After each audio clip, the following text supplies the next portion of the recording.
drink wine, not for rulers to crave beer, lest they drink and forget what the law decrees and deprive all the oppressed of their rights. Give beer to those who are perishing, wine to those who are in anguish. Let them drink and forget their poverty and remember their misery no more. Speak up for those who cannot speak for themselves, for the rights of all who are destitute. Speak up and judge fairly. Defend the rights of the poor and needy. Now then, that was not written by a woman. That was written by a man. That was written by a man about his mother, about his mother's advice.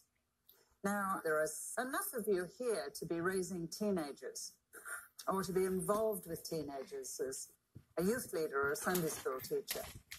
Did it ever enter your mind, certainly in junior high years, that those kids might one day sit down and write a book about your advice?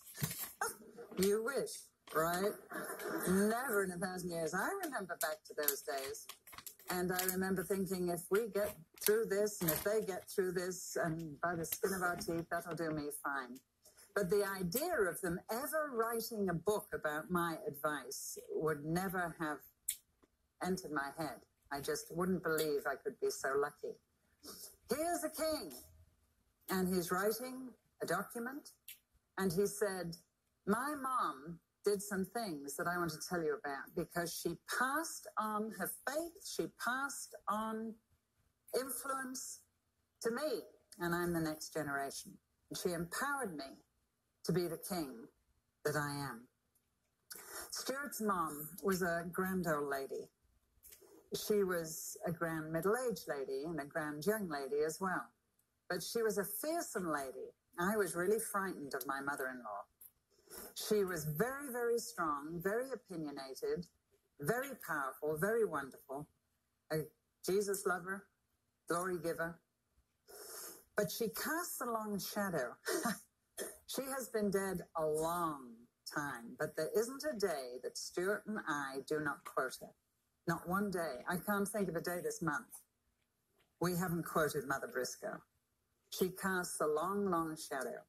And you know something? It's all good. And here we are getting up to where she was when she died. And I'm thinking, I wonder if my kids will be like this. I wonder if my kids, there'll never be a day that goes by when they don't quote me, I wish. Who will know? One of the things she used to say is, she used to say a lot of things, and our kids used to say, our children, about their grandmother, when they'd done something wrong. What would Grandma say? What would Grandma say?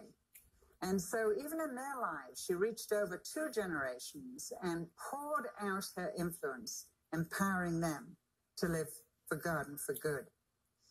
Now, one of God's purposes is that everybody that claims to be a Christian does the same thing. That we find somebody somewhere, whether they like it or not, and pass on our faith and pass on what we believe. Especially grandparents.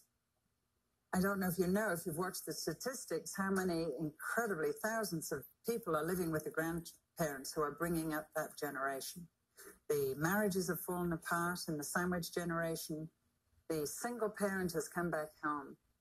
And the grandparents find themselves housing the single parent, their own child who's come back. And then the child has to go out to work. And they are bringing up that generation as well. There is incredible social results and repercussions to all of that. But what an incredible advantage and privilege and opportunity it is as well. I don't know if you know that little poem. In the dim and distant past, when life's tempo wasn't fast, Grandma used to sit and knit, crochet, tat, and babysit. When the kids were ever in a jam, you could always count on Gran. In a day of gracious living, Grandma was the gal for giving. Verse 2. Grandma now is at the gym, exercising to keep slim. She's out touring with a bunch, taking clients out to lunch. Nothing seems to stop or block her now that Grandma's off her rocker. One of the problems with grandma when she starts getting to this age, she loses it in front of hundreds of people all the time.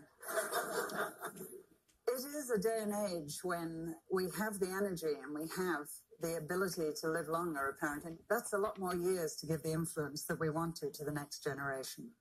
You know something? I have discovered that gift doesn't age. Now, what do I mean about that? Spiritual gift. The ability to be a teacher, to be an instructor, to be a trainer, to take your son and somebody else's son and somebody else's grandson and do what this woman did and just lay it out in such a way that not only did he never forget it, but I believe he put it into practice and wrote it down for his generation and the next generation.